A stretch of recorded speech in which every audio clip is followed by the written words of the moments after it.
Friends, welcome back to my YouTube channel. ಇದು ಬಂದು ಸೋಮವಾರದ ವ್ಲಾಗ್ ಆಗಿರುತ್ತೆ. ಈ ಸೋಮವಾರ ಬಂದು ಟೈಮ್ ಅಲ್ಲೇ 5:30 ಆಗಿದೆ. ಇವಾಗ ನಾನು ತಿಂಡಿ ಮಾಡ್ತಾ ಇದ್ದೀನಿ.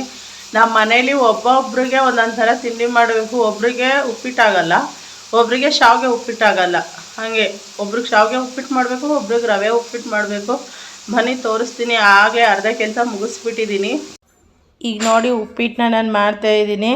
ಅಂದರೆ ಎರಡು ಸೈಡು ಎರಡು ಉಪ್ಪಿಟ್ಟನ್ನ ಮಾಡ್ತಾಯಿದ್ದೀನಿ.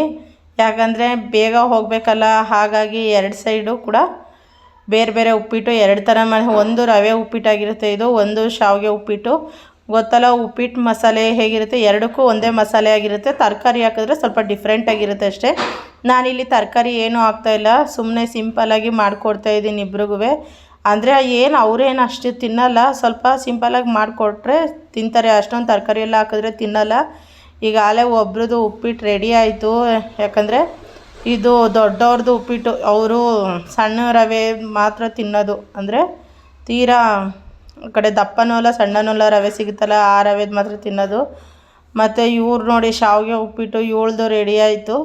ನಾವು ಬೇಕಾದರೆ ಮನೆಯಿಂದನೇ ತಗೊಂಡು ಹೋಗ್ಬೋದು. ಅಯ್ಯೋ ಯಾರು ಎತ್ಕೊಂಡು ಹೋಗ್ತಾರೆ ಅಷ್ಟು ದೂರ ಅಂತ ಹೇಳ್ಬಿಟ್ಟು. ಅಂದರೆ ಊರು ಸುತ್ತಬೇಕಲ್ಲ ಹೊತ್ಕೊಂಡು. ಅಲ್ಲೇ ಹಳ್ಳಿಗೆ ಹೋದರೆ ಅಲ್ಲೇ ಯಾರಾದರೂ ಅಕಸ್ಮಾತ್ ಯಾರೋ ರೊಟ್ಟಿ ಮಾಡಿರೋ ರೊಟ್ಟಿ ಕೊಡ್ತಾರೆ, ಇಲ್ಲ ಪಲಾವ್ ಏನಾದರೂ ಮಾಡಿ ಕೊಡ್ತಾರೆ. ಇಲ್ಲ ನಾವು ಒಂದೊಂದು ದಿವಸ ಹೇಳ್ಬೇಕಂದ್ರೆ ನಾವು ಸಾಮಾನ್ಯವಾಗಿ ಸ್ವಲ್ಪ ಹೋಟ್ಲಲ್ಲೇ ಜಾಸ್ತಿ ತಿನ್ನೋದು. ಟೈಮ್ ಆಗಿಬಿಟ್ರೆ ಒಂದೊಂದು ದಿವಸ ನೀರು ಸಹ ಸಿಗೋಲ್ಲ, ಆ ಥರ ಇರುತ್ತೆ ಪರಿಸ್ಥಿತಿ. ಯಾಕಂದರೆ ಮನೆಗಳಷ್ಟು ದೂರ ದೂರ ಇರ್ತವೆ. ಇವಾಗ ನೋಡಿ ಈ ಉಪ್ಪಿಟ್ಟು ರೆಡಿ ಆಯಿತು. ಶಾವಿಗೆ ಹುರಿದಿಟ್ಟಿದ್ದೆ ಮೊದಲೇ. ಇವಾಗ ಇದಕ್ಕೆ ಹಾಕ್ಬಿಟ್ಟು ನೀಟಾಗಿ ಇದನ್ನು ಮಿಕ್ಸ್ ಮಾಡಿಬಿಟ್ಟು ಸ್ವಲ್ಪ ಟೈಮ್ ಇದಕ್ಕೆ ಪ್ಲೇಟ್ ಮುಚ್ಚಿ ಬಿಡಬೇಕು. ಆವಾಗ ಇದು ಫುಲ್ಲು ನೀರೆಲ್ಲ ಕಮ್ಮಿಯಾಗಿ ಉಪ್ಪಿಟ್ಟು ರೆಡಿ ಆಗುತ್ತೆ. ಮತ್ತು ಇನ್ನೊಂದು ಸೈಡಲ್ಲಿ ನಾನು ಇಲ್ಲಿ ನೋಡಿ ಒಂದು ಹೋಮ್ ರೆಮಿಡಿ ತೋರಿಸ್ತಾ ಇದ್ದೀನಿ. ಇದೇನು ಅಂದರೆ, ಈಗ 2 ತಿಂಗಳು 3 ತಿಂಗಳಾದ್ರೂ ನೀರು ಹಾಕ್ಕೊಂಡಿರಲ್ಲ, ಅಂದರೆ ಪೀರಿಯಡ್ ಆಗಿರಲ್ವಲ್ಲ, ಆ ಥರ ಹೆಣ್ಮಕ್ಳಿಗೆ ಇದು ಬೆಳಗ್ಗೆ ಎದ್ದಿದ ತಕ್ಷಣ ಹಾಳು ಹೊಟ್ಟೆಲಿ ಈ ಥರ ಬೀಟ್ರೋಟ್ನ ಸಿಪ್ಪೆ ಸುಲಿದ್ಬಿಟ್ಟು ಈ ಥರ ಜ್ಯೂಸ್ ಮಾಡ್ಕೊಂಡು ಕುಡಿಬೇಕು. ಕಂಟಿನ್ಯೂ ಕುಡಿತಾ ಇರಬೇಕಿದು. ಅಂದರೆ ಕಂಟಿನ್ಯೂ ಅಂದರೆ ಒಂದು ವಾರ, ಒಂದು 4 ದಿವಸ 5 ದಿವಸಕ್ಕೆಲ್ಲ ಎಷ್ಟು ಆಗಿಲ್ಲ ಅಂತ ಅಂದ್ರೂ, ಅಂದರೆ ಒಂದು 2 ತಿಂಗಳು 3 ತಿಂಗಳು ಆಗಿಲ್ಲ ಅಂದ್ರೂ ಈ ಥರ ಜ್ಯೂಸ್ ಕುಡಿತಾ ಬಂದರೆ ಫುಲ್ ಪೀರಿಯಡ್ಸ್ ಆಯ್ತಾರೆ ಅವರು. ಅದಕ್ಕೋಸ್ಕರ ಇದನ್ನು ಮಾಡ್ತಾ ಇರೋದು. ಮತ್ತು ನೋಡಿ ಆ ಉಪ್ಪಿಟ್ಟು ರೆಡಿ ಆಯಿತು, ಇದು ರೆಡಿ ಆಯಿತು. ಇವಾಗ ನಾನು ಇದು ಆಫ್ ಮಾಡ್ತಾಯಿದ್ದೀನಿ. ಯಾಕಂದರೆ ನಾವು ವ್ಯಾಪಾರಕ್ಕೆ ಹೋಗಬೇಕಿತ್ತು, ಹೋಗೋಕ್ಕಾಗಿಲ್ಲ. ಮತ್ತು ಅದು ಹಿಂದಿನ ದಿವಸದ ಬ್ಲಾಗು ನಾನು ಹಾಕಿರೋದು, ಫಸ್ಟ್ ತೋರಿಸಿದ್ದು. ಮತ್ತು ನೋಡಿ ಇದು ನಮ್ಮ ರಿಲೇಷನ್ ಒಬ್ಬರು ಮಗುಗೆ ತುಂಬ ಸೀರಿಯಸ್ ಅಂತ ಹೇಳ್ಬಿಟ್ಟು ನಾವು ಹಾಸನ್ಗೆ ಹೋಗಿದ್ದೋ. ಹಾಸನಲ್ಲಿ ಅಂದರೆ ಗೌರ್ಮೆಂಟ್ ಹಾಸ್ಪಿಟ್ಲ್ ಇದೆಯಲ್ಲ, ಅಲ್ಲಿ ನಮ್ಮ ರಿಲೇಷನ್ ಅಂದರೆ ನಮ್ಮ ತಂಗಿ, ನಮ್ಮ ಚಿಕ್ಕಮ್ಮ ಮಗಳದು ಮಗುಗೆ ಸ್ವಲ್ಪ ಹುಷಾರಿರಲಿಲ್ಲ. ಅದಕ್ಕೋಸ್ಕರ ಇಲ್ಲಿ ನೋಡಿ ಈ ಮರದ ಹತ್ರ ನೋಡಿದೆ ನಾನು. ಈ ಅಜ್ಜಿ ಪಾಪ ಒಳಗಡೆ ಬಿಡೋದಿಲ್ವಲ್ಲ, ಅದಕ್ಕೋಸ್ಕರ ಅಂದರೆ ಈಗ ನೋಡೋಕ್ಕೆ ಬಂದಿರ್ತಾರೆ ನೋಡಿ ಸಣ್ಣ ಸಣ್ಣ ಮಕ್ಳು ಕರ್ಕೊಂಡು. ಅವ್ರೇನು ಮಾಡ್ತಾರೆ, ಈ ಥರ ಮರಕ್ಕೆ ಜೋಗಲಿ ಕಟ್ಬಿಟ್ಟು ಅಲ್ಲೇ ಮಲಗಿಸ್ತಾಯಿದ್ರು. ಈ ಥರ ಹಾಸ್ಪಿಟ್ಲುಗಳ ಹತ್ರ ತುಂಬ ಈ ಥರ ಆಗುತ್ತೆ. ಮತ್ತು ನಾವು ರಿಟರ್ನ್ ಬಂದು ಅಲ್ಲಿಂದನೇ ಬರಬೇಕಾದ್ರೆ ತರಕಾರಿ ಸೊಪ್ಪು ಎಲ್ಲ ತೊಗೊಂಬಂದು, ಅಂದರೆ ಪದೇ ಪದೇ ಯಾರು ಹೋಗೋರು ಅಂತ ಹೇಳ್ಬಿಟ್ಟು ಒಂದೇ ಸರಿ ಬರಬೇಕಾದ್ರೆ ನಾವೇನು ಮಾಡಿ, ನಾವು ವ್ಯಾಪಾರಕ್ಕೆ ಹೋದರೂ ಅಷ್ಟೇ, ವ್ಯಾಪಾರ ಮುಗಿಸ್ಕೊಂಡು ಬರಬೇಕಾದ್ರೆ ಎಲ್ಲನೂ ಮನೆಗೆ ತಗೊಬರ್ತೀವಿ. ಯಾಕಂದರೆ ತರಕಾರಿ ಮಾರಕ್ಕೆ ಬರೋರು ಬರ್ತಾರೆ, ಆ ಟೈಮಲ್ಲಿ ನಾವು ಇರಲ್ವಲ್ಲ, ಅದಕ್ಕೋಸ್ಕರ. ಮತ್ತು ಸಂಜೆ ಊಟಕ್ಕೆ ಅಂತ ಹೇಳ್ಬಿಟ್ಟು ನಾನು ಇಲ್ಲಿ ರೈಸು ಮತ್ತು ಸೊಪ್ಪು ಸಾಂಬಾರನ್ನ ಮಾಡ್ತಾಯಿದ್ದೀನಿ. ಸೊಪ್ಪು ತೊಗೊಬಂದಿದ್ದಲ್ಲ, ಅದಕ್ಕೋಸ್ಕರ ಮೊಸಪ್ಪನ್ನ ಮಾಡ್ತೀನಿ. ನಾವು ಮೊಸಪ್ಪು ಮಾಡಬೇಕಂದ್ರೆ ಇದೇ ಥರ ಎಲ್ಲನೂ ಹಾಕ್ಕೊಂಡು, ಅಂದರೆ ಎಲ್ಲನೂ ತೊಳೆದ್ಬಿಟ್ಟು ನೀಟಾಗಿ ಸೊಪ್ಪೆಲ್ಲ ಈ ಥರ ಈರುಳ್ಳಿ, ಬೆಳ್ಳುಳ್ಳಿ, ಟೊಮೊಟೊ, ಹಸಿಮೆಣ್ಸಿನ್ಕಾಯಿ, ತೊಗರಿಬೇಳೆ, ಹೆಸರು ಕಾಳು, ಸೊಪ್ಪು ಇಷ್ಟನ್ನು ಹಾಕ್ಬಿಟ್ಟು ಸ್ವಲ್ಪ ಉಪ್ಪು ಅರಿಶಿನ ಹಾಕ್ಬಿಟ್ಟು ಚೆನ್ನಾಗಿ ಬೇಯಿಸ್ತೀವಿ. ಇದು ನೋಡಿ ಚೆನ್ನಾಗಿ ಬೆಂದಿದೆ. ಅಂದರೆ ಬೇಳೆ ಒಡೆದೋಗೋವರೆಗೂ ಇದನ್ನು ಬೇಯಿಸಬೇಕು. ನೋಡಿ ಬೇಳೆ ಸ್ವಲ್ಪ ಸೀಳು ಬಿಟ್ಕೊಂಡಿದೆ ಅಲ್ವಾ, ಅಲ್ಲಿವರೆಗೂ ಇದನ್ನು ಬೇಯಿಸ್ಬಿಟ್ಟು ಈ ಥರ ಮಸಿಯೋ ಗುಂಡು ಬರುತ್ತಲ್ಲ, ಇದರಲ್ಲಿ ಮಸಿತೀವಿ. ಒಬ್ಬೊಬ್ಬರು ಮಿಕ್ಸಿಲಿ ಹಾಕಿ ರುಬ್ತಾರೆ, ನಾವು ಈ ಥರ ಮಸಿತೀವಿ. ಅಂದರೆ ನೀಟಾಗಿ ಮಸಿಬೋದು. ಇದರಲ್ಲಿ ತುಂಬ ಟೇಸ್ಟಿಯಾಗಿ ಚೆನ್ನಾಗಿರುತ್ತೆ ಮೊಸಪ್ಪು ಸಾಂಬಾರು. ಇದು ನೋಡಿ ಮಸ್ತು ಯಾವ ಥರ ಆಗಿದೆ ಅಂತ ಹೇಳ್ಬಿಟ್ಟು. ಇವಾಗ ಈ ಥರ ಆಗಿದೆ ಸಾಂಬಾರು. ಇದಕ್ಕೆ ಏನಿಲ್ಲ, ಸಿಂಪಲಾಗಿ ಒಂದು ಒಗ್ಗರಣೆ ಕೊಟ್ಟರೆ ಅಷ್ಟೇ, ಮುಗೀತು, ಸಾಂಬಾರು ರೆಡಿ ಆಗುತ್ತೆ. ಮತ್ತು ಇನ್ನೊಂದು ಕಡೆ ನಾನು ಅಂದರೆ ಬೆಳಗ್ಗೆ ತಿಂಡಿಗೆ ಏನಾದರೂ ಮಾಡಬೇಕಲ್ಲ ಅಂತ ಹೇಳ್ಬಿಟ್ಟು ರಾತ್ರಿ ಹೊತ್ತೇ ಯೋಚನೆ ಮಾಡಬೇಕು. ಏನಾದರೂ ಕೆಲ್ಸಕ್ಕೆ ಹೋಗೋರೆಲ್ಲ ನೈಟ್ ಟೈಮೇ ಯೋಚನೆ, ಬೆಳಗ್ಗೆ ಏನು ಮಾಡಬೇಕು ಅಂತ ಹೇಳ್ಬಿಟ್ಟು ನೈಟ್ ಟೈಮೇ ಯೋಚನೆ ಮಾಡ್ತಾಯಿದ್ದೀನಿ. ಮತ್ತು ನಾನಿಲ್ಲಿ ಮಜ್ಜಿಗೆ ಮೆಣಸಿನ್ಕಾಯಿ ಇದನ್ನು ನಾನೇ ಮಾಡಿದ್ದೆ. ಅಂದರೆ ಅವಾಗೆಲ್ಲ ಸ್ಟಾರ್ಟಿಂಗ್ ರಜೆ ಕೊಟ್ಟರಲ್ಲ ಸ್ಕೂಲ್ಗೆ, ಅವಾಗೆಲ್ಲ ಮಾಡಿ ನೀಟಾಗಿ ಒಣಗಿಸಿದ್ದೆ. ಅಂದರೆ ಇವಾಗ ಹಾಕ್ತಾಯಿದ್ದೀನಿ, ತುಂಬ ಟೇಸ್ಟಿಯಾಗಿರುತ್ತೆ ಮಜ್ಜಿಗೆ ಮೆಣಸಿನ್ಕಾಯಿ. ಮತ್ತು ಅಡುಗೆ ಎಲ್ಲ ಮಾಡಿಬಿಟ್ಟು ಫೇಸ್ ಪ್ಯಾಕ್ ಹಾಕಿದ್ದೀನಿ. ಬಿಸಿಲಲ್ಲಿ ಓಡಾಡಿ ಫುಲ್ಲು ಕಪ್ಪಗಾಗ್ಬಿಟ್ಟಿದ್ದೀನಲ್ಲ, ಹಾಗಾಗಿ ಈ ಫೇಸ್ ಪ್ಯಾಕ್ನ ಹಾಕ್ದೆ ನಾನು. ಇದು ನನ್ನ ಹತ್ರ ಇತ್ತು, ಯೂಸ್ ಮಾಡಿರಲಿಲ್ಲ, ಅದಕ್ಕೆ ಸ್ವಲ್ಪ ಹೊತ್ತು ಹಾಕ್ಬಿಟ್ಟು ಬಿಟ್ಟಿದ್ದೆ. ಮತ್ತು ಬೆಳಗ್ಗೆ ಅಷ್ಟೊತ್ತಿಗೆ 4:15ಗೆ ಎದ್ದು ಮತ್ತೆ ತಿಂಡಿ ಮಾಡ್ತಾಯಿದ್ದೀನಿ. ಯಾಕಂದರೆ ನಾನು ಇವತ್ತು ವ್ಯಾಪಾರಕ್ಕೆ ಹೋಗಬೇಕು. ಅದಕ್ಕೋಸ್ಕರ ಬೀಟ್ರೋಟು ಮತ್ತು ಕ್ಯಾರೆಟು ಎರಡನ್ನೂ ತುರಿದಾಕ್ಬಿಟ್ಟು ಪಲ್ಯ ಮಾಡಿ ಇಲ್ಲಿ ಚಪಾತಿ ಮಾಡ್ತಾಯಿದ್ದೀನಿ.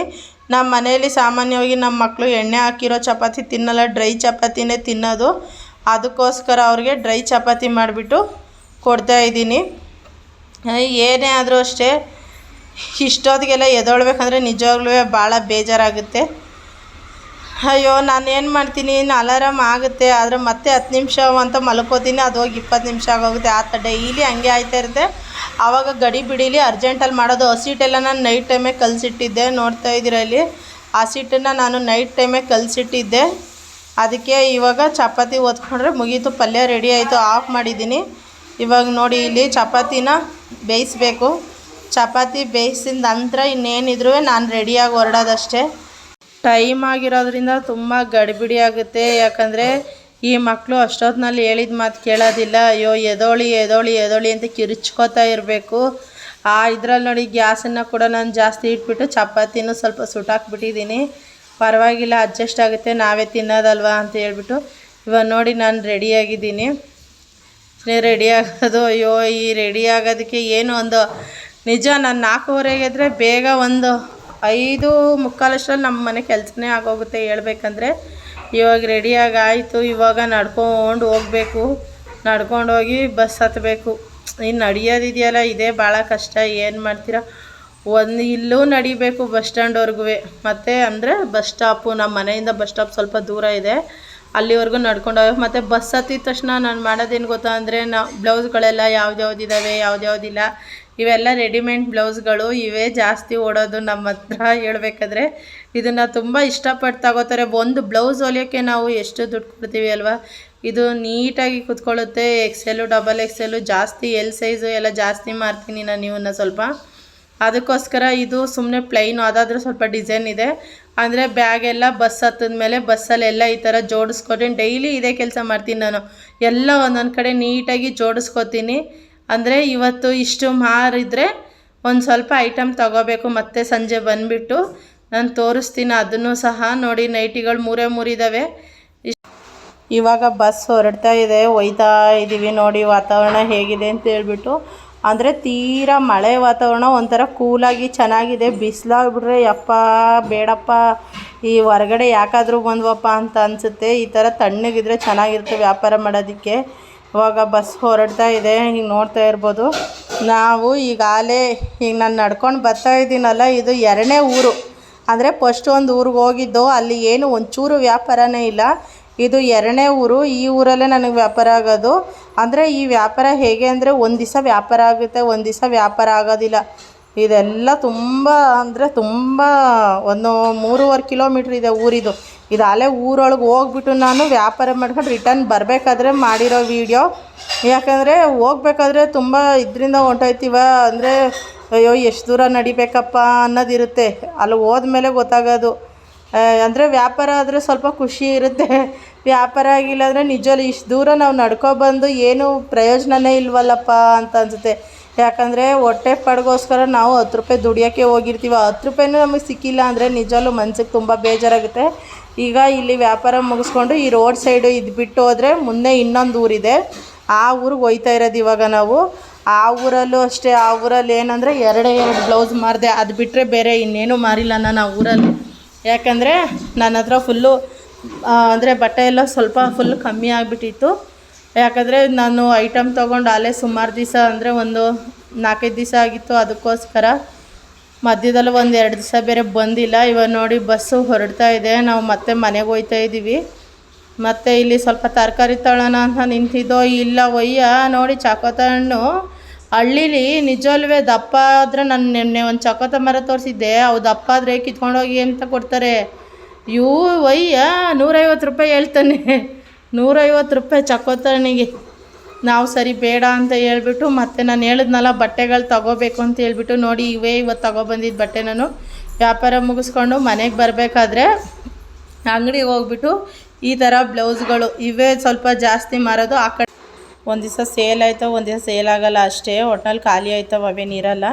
ಮತ್ತು ಒಂದು 3 ಮಾವಿನಕಾಯಿ 2 ಪರಂಗಿ ಹಣ್ಣು ಕಿತ್ಕೊಬಂದಿದ್ದೋ. ಇಷ್ಟೇ ಇವತ್ತಿನ ವ್ಲಾಗು. ಇನ್ನೇನು ಜಾಸ್ತಿ ಏನು ಇರೋದಿಲ್ಲ ನನ್ನ ವೀಡಿಯೋದಲ್ಲಿ. ಲಾಂಗ್ ವೀಡಿಯೋ ಮಾಡೋಣ ಅಂತ ಹೋಯ್ತೀನಿ, ಅದೇನೋ ನನಗೆ ಲಾಂಗ್ ವೀಡಿಯೋ ಮಾಡೋಕ್ಕೆ ಆಗೋದಿಲ್ಲ. ಏನಿದ್ರು 10 ನಿಮಿಷ 8 ನಿಮಿಷದ ಒಳಗಡೆ ಆಗುತ್ತೆ. ವೀಡಿಯೋ ನೋಡಿದ್ದಕ್ಕೆ ಧನ್ಯವಾದಗಳು. Thank you.